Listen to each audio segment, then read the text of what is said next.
Definitely highly enjoyable panel. Not only gave me opportunity to talk about our strategies, but also compare to some of the biggest sort of companies in the industry, such as TF1, ProSieben and Sky. So the one key thing I am taking from this panel was that strategy is not anymore on its sort of a stand on its own job. It's very much combined with the execution. Also, the strategy cycles are getting so much smaller. It's no more, 5-year planning ahead. It's a constant review and adjustment and making sure that your team is right behind you to kind of do U-turns, try new things and sort of adjust as you go along. I think the most important thing that really stuck to me is that the mindset of all of our companies have similar challenges in terms of changing mindsets in a way that we need to be more agile and try to really embrace change, try to make failure a part of a culture and celebrate it rather than being scared of it, because I think without that, without agility, we will not have a chance to win in this competitive space.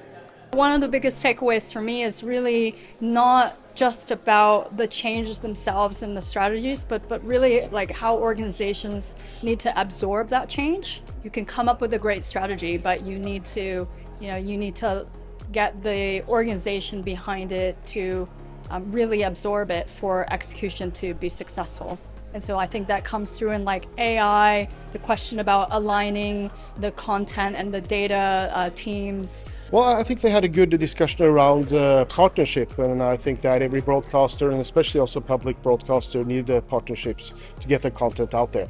Though I mean that you should be the best provider of your own content, but use partnerships to try to drive users into your own services, for instance, so you can use the algorithm and also have direct contact with the user. But yeah, there's so many platforms out there, so you need to have partners so you can drag it from metadata and get users up.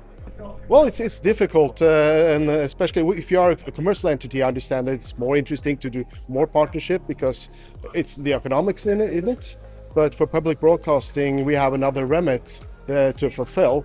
But we are competing in the same market and for the same eyeballs. So we also have to try to find some partnership, but also try to make our remit work as a public broadcaster. And it's very difficult, it is. But you have to do it, you have to try to find ways to work together.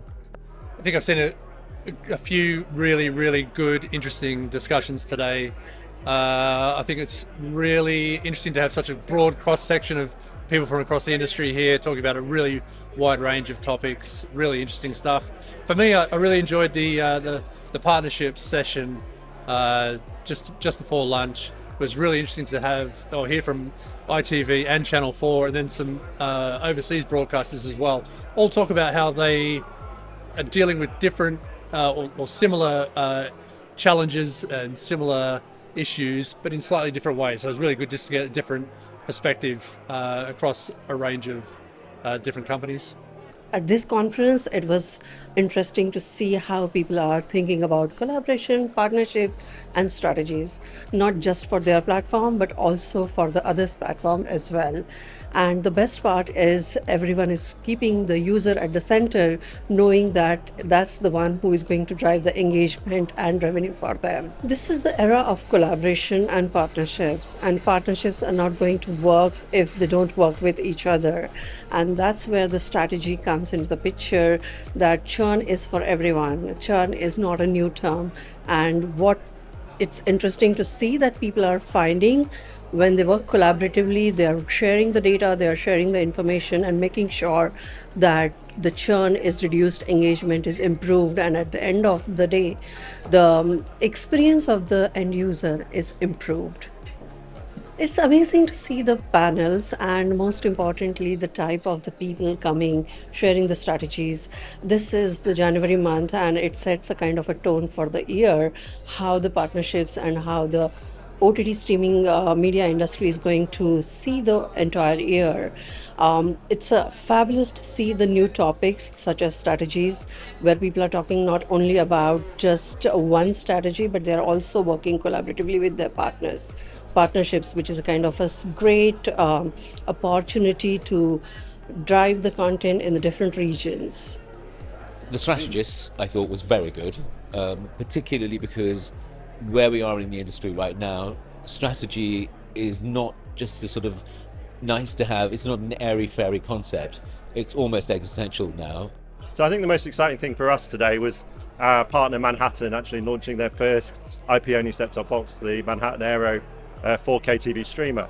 So I think it was really well received by the audience, and out of that session there were some really interesting statistics as well, particularly our own statistic of being in the top 4 of the OSs sold in Q4 in the UK.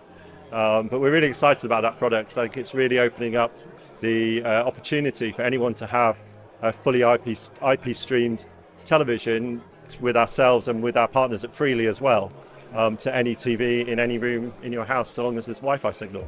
What drives churn, I thought, was very interesting insight. So how Kasia views it from BBC versus how Catherine from Sky, that was really insightful. And then also just the challenges that these strategists face trying to operate in this complex world, and where it's so many moving parts. Like, there's really nothing more complex in terms of consumer delivery than OTT.